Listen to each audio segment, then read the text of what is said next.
Bonsoir à tous. Le nouveau président de la Banque africaine de développement a été investi aujourd'hui. Il s'est dit enthousiaste, dévoué et totalement engagé à œuvrer pour l'avancée de l'institution et du continent africain. Le chef de l'État ivoirien était présent à la cérémonie d'investiture. Moins 35 francs CFA, c'est la baisse enregistrée à la pompe pour 1 litre de super sans plomb ou de gasoil. Une nouvelle qui réjouit les automobilistes, surtout à l'approche de la rentrée scolaire. Un projet d'assistance d'urgence pour empêcher la propagation de la grippe aviaire en terre ivoirienne. Il est mis en place grâce à un appui de la FAO avec une enveloppe de plus de 250 millions de nos francs. Et puis, les journées nationales de la solidarité célébrées à Bangolo dans la région du Guémon. Elles répondent aux besoins de promouvoir les fondements culturels et sociaux de la solidarité dans le pays. Nous sommes le 1er septembre, bienvenue dans le journal, merci d'être avec nous sur RTI 1. C'est fait, il est installé. Akinwumi Adesina a pris officiellement fonction à la tête du groupe de la BAD, Banque africaine de développement. Il a prêté serment pour devenir donc le 8e président de l'institution bancaire africaine. Chiram Kofi Abola. En prêtant serment ce mardi 1er septembre 2015, le Nigérian Akinwumi Adesina devient officiellement le 8e président du groupe de la Banque africaine de développement. Le successeur de Donald Kaberuka a promis de remplir sa mission sans trahir la confiance placée en lui. J'envisage cette charge avec le plus grand sens de responsabilité, avec enthousiasme, dévouement et un engagement total. À l'instar du président des conseils de la BAD et du vice-président nigérian représentant le président de la République fédérale du Nigeria, Muhammadu Buhari, le président de la République de Côte d'Ivoire, Alassane Ouattara, a salué l'importance d'un tel événement. Le chef de l'État ivoirien s'est dit convaincu de la capacité de la BAD à faire face à tous les défis et contribuer au développement du continent. Monsieur le président de la Banque africaine de développement, vous prenez vos fonctions à un moment où notre continent doit faire face à des défis majeurs, avec toutefois d'importantes et réelles opportunités de croissance économique et de développement. Je suis convaincu qu'avec votre expérience, votre expertise, votre leadership reconnu, ainsi que le talent, tous ces atouts qui vous ont porté à la tête de notre institution, vous serez en mesure d'aider l'Afrique à relever les défis qui se présentent au continent. Pour ce faire, nous comptons sur vous pour nous faire partager l'expertise dont regorge la Banque africaine de développement en apportant l'assistance technique nécessaire aux États membres pour promouvoir notre développement. La Banque africaine de développement devra également continuer à accroître le niveau de ses ressources concessionnelles, car les besoins de financement sont en forte croissance. Au regard de l'ampleur des besoins de financement de l'Afrique, il est clair que le secteur public, à lui seul, ne saura avoir la capacité financière pour faire face à ces besoins. Nous devons de travailler avec le secteur privé afin d'accroître la part de son financement aux besoins de développement de nos économies. Il est donc important que la Banque africaine de développement contribue à attirer des financements privés en Afrique et qu'elle établisse des partenariats forts avec le secteur privé africain et international. Autre élément ayant marqué cette cérémonie, c'est la signature du livre d'or par les chefs d'État, en l'occurrence le vice-président du Nigeria et le président de la République de Côte d'Ivoire, Alassane Ouattara. Mais cela sans oublier que la prestation musicale de la chorale de la BAD Toyemba en a été l'un des temps forts. Prestation qui a fait danser le président investi de la BAD, visiblement heureux. Des hommes d'affaires indiens veulent investir en Côte d'Ivoire. Ils ont rencontré le Premier ministre Daniel Cablon-Duncan et le secrétaire général de l'Organisation internationale de la protection civile a également eu un entretien avec le chef du gouvernement ivoirien. Hugues Hervé Blé revient sur ces deux rencontres.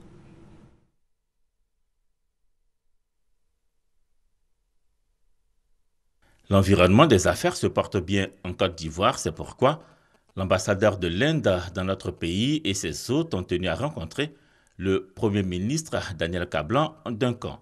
Dinesh Bastia était à la tête d'une délégation d'investisseurs indiens, membres du groupe Shilo Minerals. La phase de l'exploration est terminée au niveau du groupe Shilo Minerals à Korogo et bientôt on va passer à la phase d'exploitation. Et ils sont en train de travailler sur d'autres nouveaux projets, l'un concernant la production de médicaments, la production pharmaceutique en Côte d'Ivoire. Ce projet est vraiment intéressant pour la Côte d'Ivoire dans la mesure où il permettra de réduire le coût des médicaments que nous avons en Côte d'Ivoire. Et en troisième position, nous avons parlé de la transformation des noix de cajou en alcool. C'est un projet de distillerie. Autre rencontre, autre thématique, comment relever les défis liés aux problèmes sécuritaires en Côte d'Ivoire. C'est la problématique qui était au cœur des échanges du Premier ministre Daniel Kablan d'un camp avec le docteur Kushinov, secrétaire général de l'Organisation internationale de la protection civile. Nous avons discuté de problématiques actuelles les plus importantes dans la société moderne aujourd'hui au niveau de la protection civile. Et nous avons été d'accord sur les points communs à aborder, que ce soit pour développer la protection civile au niveau de la Côte d'Ivoire ou de la sous-région. Le docteur Kushinov, qui sera à Yamoussoukro du 2 au 4 septembre prochain dans le cadre de la réunion africaine des directeurs généraux de la protection civile, avait déjà été reçu dans la matinée par le ministre d'État, ministre de l'Intérieur et de la Sécurité, Ahmed Bakayoko, en charge de la protection civile. Promotion de la destination Côte d'Ivoire dans le monde entier, des représentants de ministères et des diplomates produisent un document de référence en la matière. Il prend notamment en compte les domaines de l'économie, de la culture, du tourisme, de l'éducation ou encore de l'art. Maïsako.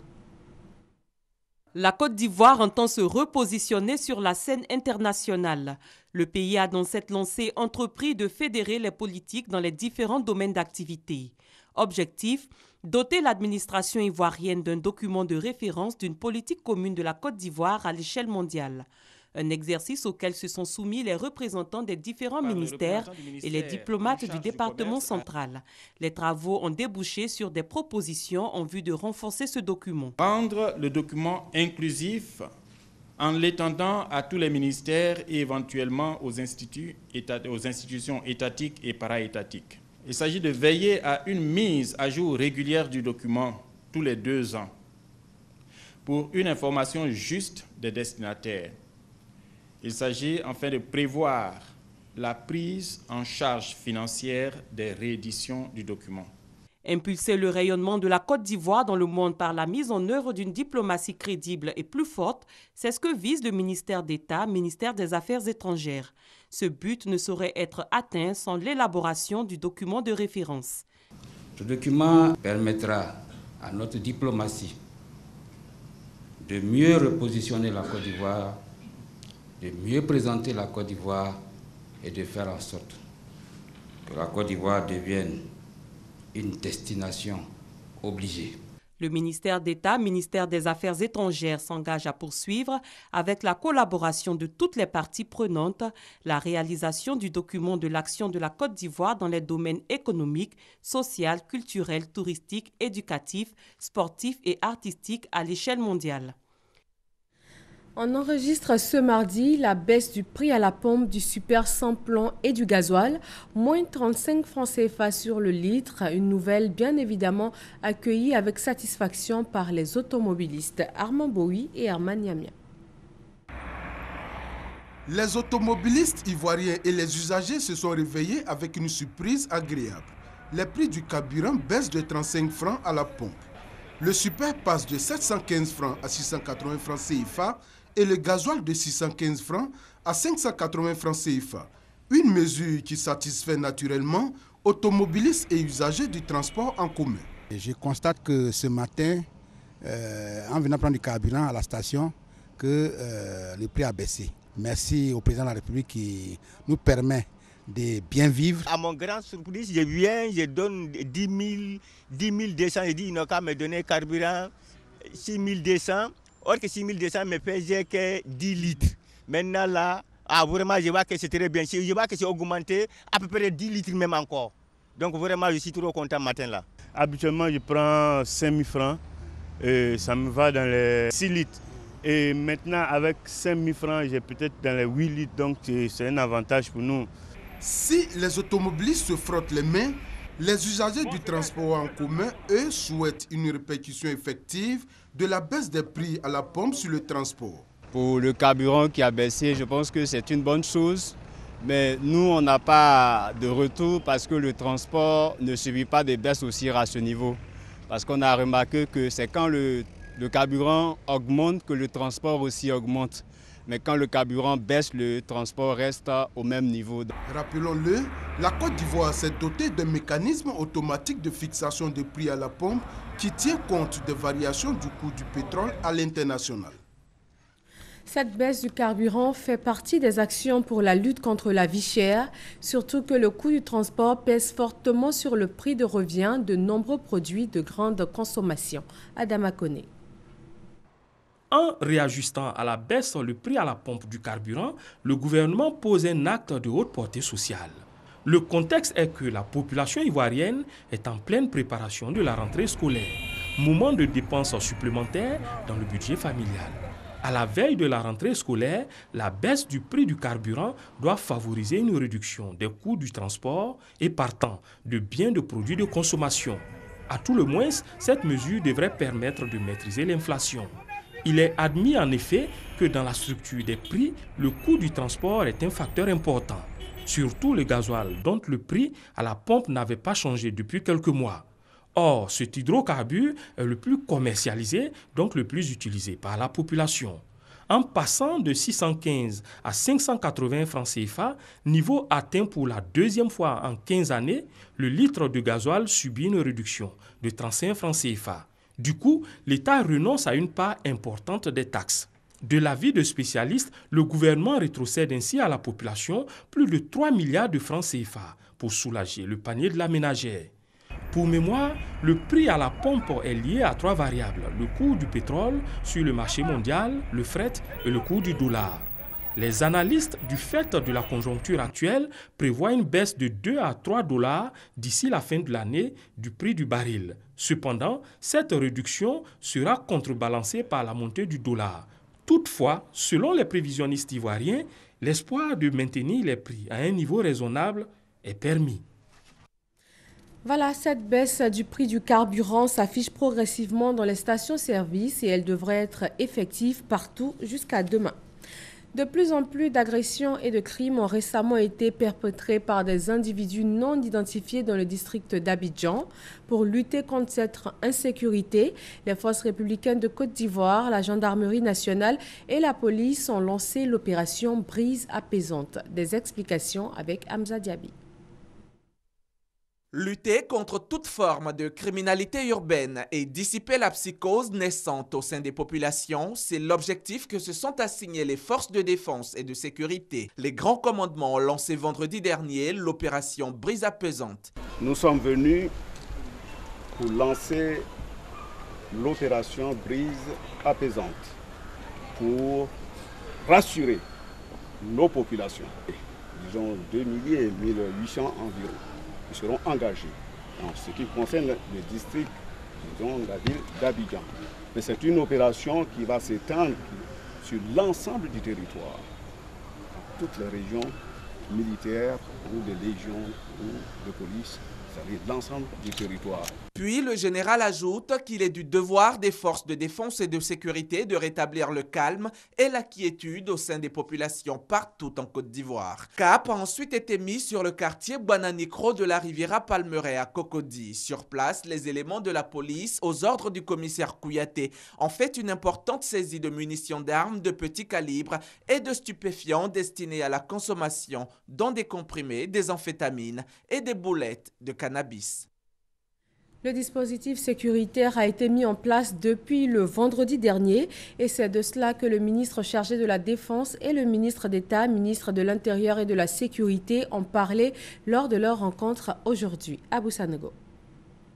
S'enquérir du dispositif mis en place dans le cadre de l'opération Brise apaisante, lancée le vendredi 28 août dernier dans le district d'Abidjan. Opération qui vise à lutter contre la criminalité sous toutes ses formes. C'est le sens de la visite du ministre chargé de la Défense au ministre d'État, ministre de l'Intérieur et de la Sécurité.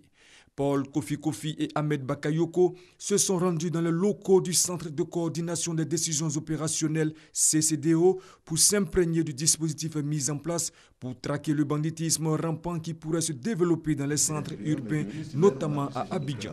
À cette occasion, Paul Kofi a félicité les forces de sécurité et de défense pour le travail effectué depuis le vendredi 28 août et qui a permis la destruction de plusieurs fumoirs, zones criminogènes, la saisie d'importantes quantités de drogue et de faux documents et l'interpellation de plusieurs individus.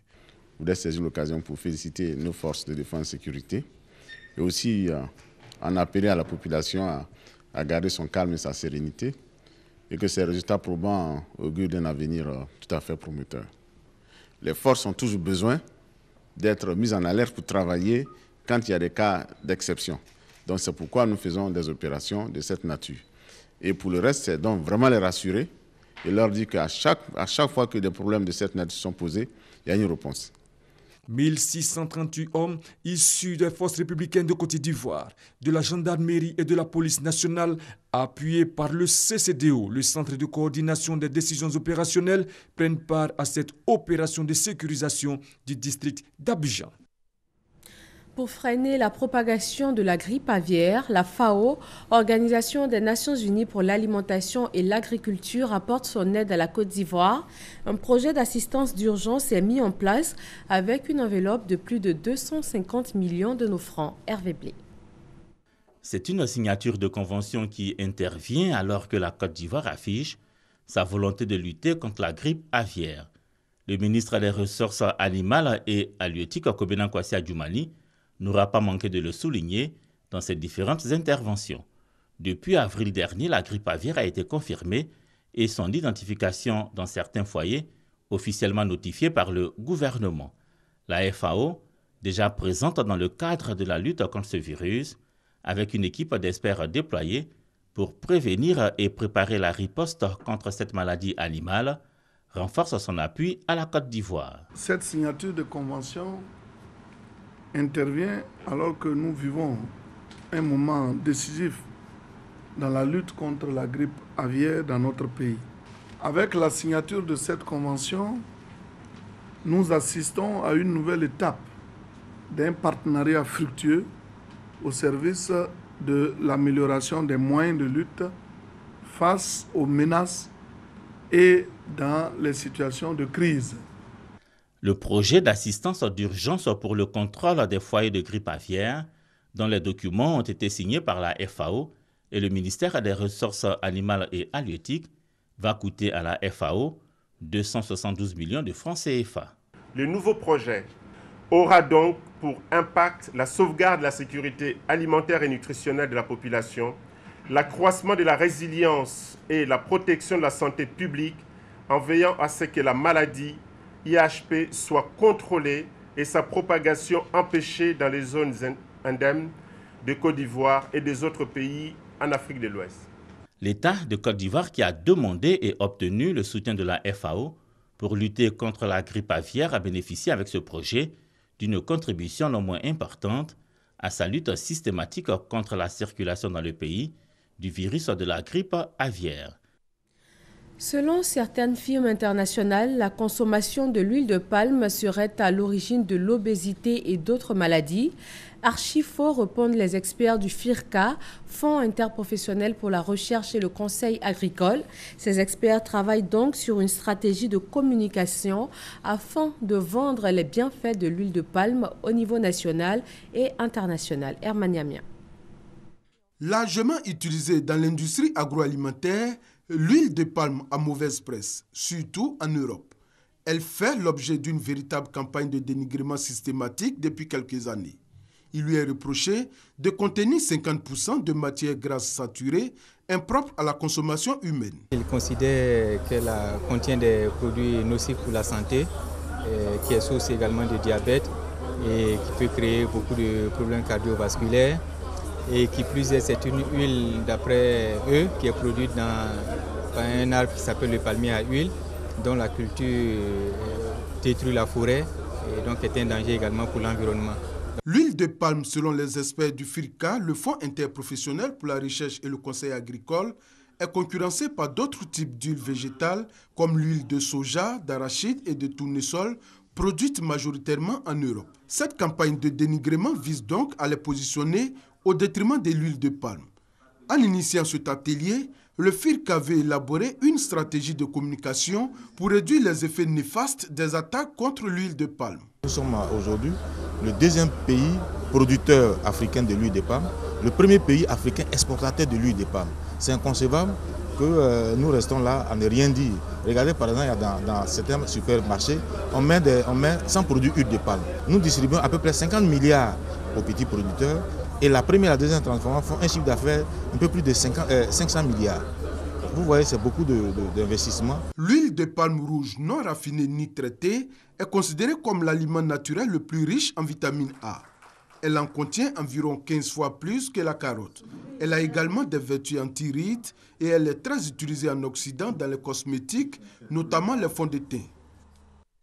Lancement des Journées nationales de la solidarité édition 2015. Le ministère de la Solidarité, de la Famille, de la Femme et de l'Enfant entend par ces journées promouvoir les fondements même culturels et sociaux de la solidarité. Patricia Omoetia. Des témoignages. Après l'incendie, elle ne pouvait pas se redresser. En tout cas, les deux pieds étaient collés avec les cartes d'intervention. On a pu décoller les deux pieds. Et des mots de remerciement. Si aujourd'hui, elle est arrêtée devant vous, c'est parce que vous avez vraiment tenu faire le soin. Des actes évocateurs soutenus par les victimes à l'occasion de l'édition 2015 de la Journée de la solidarité. Une politique du vivre ensemble et du renforcement du lien social prônée par Anne Ouloto. Ce point de presse du lancement des activités de la Journée nationale de la solidarité, édition 2015, comme une occasion de plus pour rappeler les vertus de la solidarité et pour exhorter à être des disciples de paix et de cohésion sociale et à vous investir pleinement dans les différentes activités retenues pour cette édition. L'édition 2015 de la Journée nationale de solidarité aura lieu dans ce mois de septembre dans la région du Guémont. À la question des journalistes, à savoir pourquoi le choix de Dieukwé, la ministre de la Solidarité indique que ce choix se justifie par le fait que les populations de la région du Guémont ont été très éprouvées par la crise post-électorale. Dans un tel environnement, il est judicieux que le gouvernement apporte sa contribution à l'effort de reconstruction nationale. Au terme de la Journée nationale de solidarité 2014, c'est plus de 500 millions de francs CFA de prise en charge pour près de 2000 victimes. Une page politique dans ce journal, la Fédération nationale des sociétés coopératives de vivriers de Côte d'Ivoire et les autres acteurs de la filière s'unissent pour prendre une part active au développement du pays. En cette période électorale, ils ont décidé de prôner la cohésion sociale. Le ministre d'État, ministre de l'Intérieur et de la Sécurité les a reçus. Abou Sanogo. Les femmes de la Fédération nationale des sociétés coopératives de vivriers de Côte d'Ivoire s'engagent aux côtés du président Alassane Ouattara pour sa réélection. Elles ont annoncé pour les prochains jours un grand rassemblement du monde du vivrier qui va mobiliser 17 000 femmes à la Fondation Félix Houphouët-Boigny de Yamoussoukro. Objectif, dire oui aux candidats du RHDP. Et elles ont exprimé au ministre d'État, ministre de l'Intérieur et de la Sécurité, Ahmed Bakayoko. Il y a un choix à faire. Et ce choix-là, les femmes des vivriers ont choisi leurs candidats. Et nous, on veut rendre hommage. Monsieur le ministre, qui sache que les femmes qui ne savent pas lire et écrire, ils sont mobilisés. Mais on fait la cérémonie pour mobiliser, pour mettre dans l'oreille de chaque Ivoirien que nous voulons la paix et nous voulons la tranquillité et nous voulons être développés. Le ministre d'État Ahmed Bakayoko a traduit sa gratitude à ses hôtes et a promis de porter leurs préoccupations auprès du chef de l'État Alassane Ouattara pour que ce secteur fasse l'objet d'un traitement particulier. C'est une priorité et je vais veiller avec tous mes collaborateurs pour que vraiment on aille encore plus loin, que la circulation soit fluide et que vous puissiez faire vos activités tranquillement. Je pense que les femmes qui amorcent le commerce du vivrier et qui se battent avec de très faibles moyens, elles ont besoin d'être aussi aidées de façon spécifique. Je vais préparer une fiche pour le président pour qu'il regarde de très près votre secteur. Les femmes du secteur du vivrier disent rester mobilisées en attendant le rendez-vous de Yamoussoukro. De nombreuses actions de développement ont été entreprises par l'État de Côte d'Ivoire en faveur du canton de Bini. Elles ont été présentées aux populations de la sous-préfecture de Kouassi-Datekro. C'était à l'occasion de l'installation du nouveau chef de village. Le reportage de Mamadou Kouassi. Des attributs de chef remis à Siriki Kofi. Désormais, Nana Yankambi II, 12e chef de village de Yakassé Bini, dans la sous-préfecture de Kouassi-Datekro, située dans le département de Kounfao. Nana Yankambi II entend prôner l'union, la solidarité et l'entente pour le développement de ce village qui souhaite la construction d'une maternité, la réalisation d'une pompe hydraulique et la prise en charge des jeunes et des femmes. Cette cérémonie d'intronisation du chef de Yakassé Bini a été doublée de l'installation du mouvement comité de soutien des jeunes Bini pour la victoire du président Alassane Ouattara. Parrain de cette double cérémonie, le ministre Kobena Kouassi Adjoumani félicite le peuple Bini pour l'esprit démocratique qui règne dans ce canton. Il rappelle les actions du président Alassane Ouattara en faveur de la chefferie traditionnelle avec l'ouverture prochaine de la chambre consulaire. Kobena Kouassi Adjoumani exhorte les jeunes du canton Bini et les populations de Kouassi-Datekro à tout mettre en œuvre pour la réélection du président Alassane Ouattara, car il est le seul, selon lui, à avoir réalisé des actions de développement dans cette région depuis plusieurs décennies. Construction d'un collège de proximité à Kouakou-Krakro. Électrification de tous les villages de plus de 500 âmes. Je ne vais pas tout citer. Mais le président Alassane Ouattara va goudronner la route Carrefour Tanda jusqu'à Kouassi-Datekro. Le porte-parole du RHDP invite la chefferie traditionnelle et les leaders religieux à sensibiliser les enfants du district d'Izanzan afin de faire bloc autour du candidat Alassane Ouattara. Pour lui, nul en dehors d'Alassane Ouattara ne peut apporter le développement à la Côte d'Ivoire. Des messages que la population promet ventiler dans tous les districts d'Izanzan pour la réélection du président Alassane Ouattara au soir du 25 octobre 2015. La bonne marche de la nation est au cœur des préoccupations des guides religieux musulmans. Réunis à la faveur du Conseil consultatif du COSIM, Conseil supérieur des imams, ils ont passé au peigne fin tous les sujets brûlants de l'actualité nationale avant d'émettre des doléances pour l'amélioration de la laïcité en Côte d'Ivoire. Abou Sanogo. Plus qu'une pratique religieuse, l'islam se veut aussi une force de proposition pour l'avènement d'une société meilleure. Tel est le message envoyé par ce conseil consultatif du COSIM, le Conseil supérieur des imams. 3 jours de réflexion qui ont accouché de 3 doléances majeures adressées au gouvernement. Nous réitérons la demande de l'adoption d'une loi définissant clairement le principe de laïcité et de liberté religieuse et ses modalités d'application. Nous renouvelons la requête relative au recrutement des diplômés arabophones à des postes d'emploi pour lesquels ils ont les qualifications et les compétences requises. Nous rappelons la demande de l'intégration de la langue arabe comme langue vivante au même titre que l'anglais, l'espagnol et l'allemand dans le système éducatif ivoirien. Outre ces doléances, le Conseil consultatif a également planché sur l'actualité sociopolitique de la nation. Actualité marquée par l'élection présidentielle du 25 octobre prochain. Nous réaffirmons notre engagement à la tenue d'élections inclusives, équitables, transparentes, gage d'une paix réelle et condition sine qua non pour la réalisation d'un véritable programme de développement harmonieux pour le bien-être de tous les citoyens. Ce conseil consultatif du COSIM avait pour thème central le rôle de l'imam dans la promotion de la paix et de la cohésion sociale. Il a mobilisé durant 3 jours plus de 200 imams venus de toutes les régions de la Côte d'Ivoire. Les populations de l'Indénié du Hablin se réjouissent d'avance. Pour cause, le président du conseil régional vient de les informer de la prochaine visite d'État du président Alassane Ouattara. Mamadou Kouassi. Du 16 au 18 septembre prochain, Le président de la République, Alassane Ouattara, va séjourner dans la région de l'Indéné-Guablin dans le cadre d'une visite d'État. Une visite que les cadres veulent mettre à profit pour renforcer l'union et la cohésion qui règnent déjà entre eux, mais aussi pour booster le développement de leur région. Au cours d'une conférence de presse, le président du conseil régional de l'Indéné-Guablin et le maire d'Abengourou ont porté l'information aux populations. Cette région est dans un état où on doit apporter le développement. Et comme nous le savons, quand le président de la République se déplace, comme nous le disons, il se déplace avec le développement. Je dirais même que lui-même, c'est l'attribut du développement.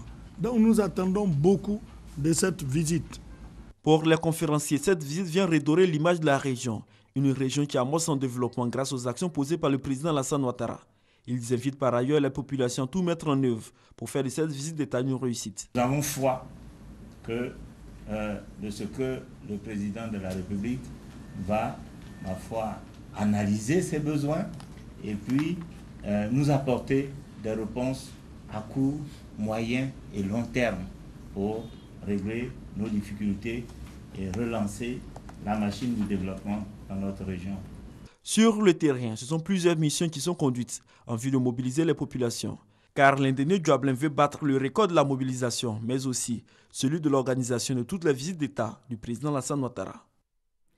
Et c'est tout pour ce 20h. Merci de l'avoir suivi. Vous pouvez aussi nous retrouver sur le www.rti.ci. Très bonne fin de soirée à vous.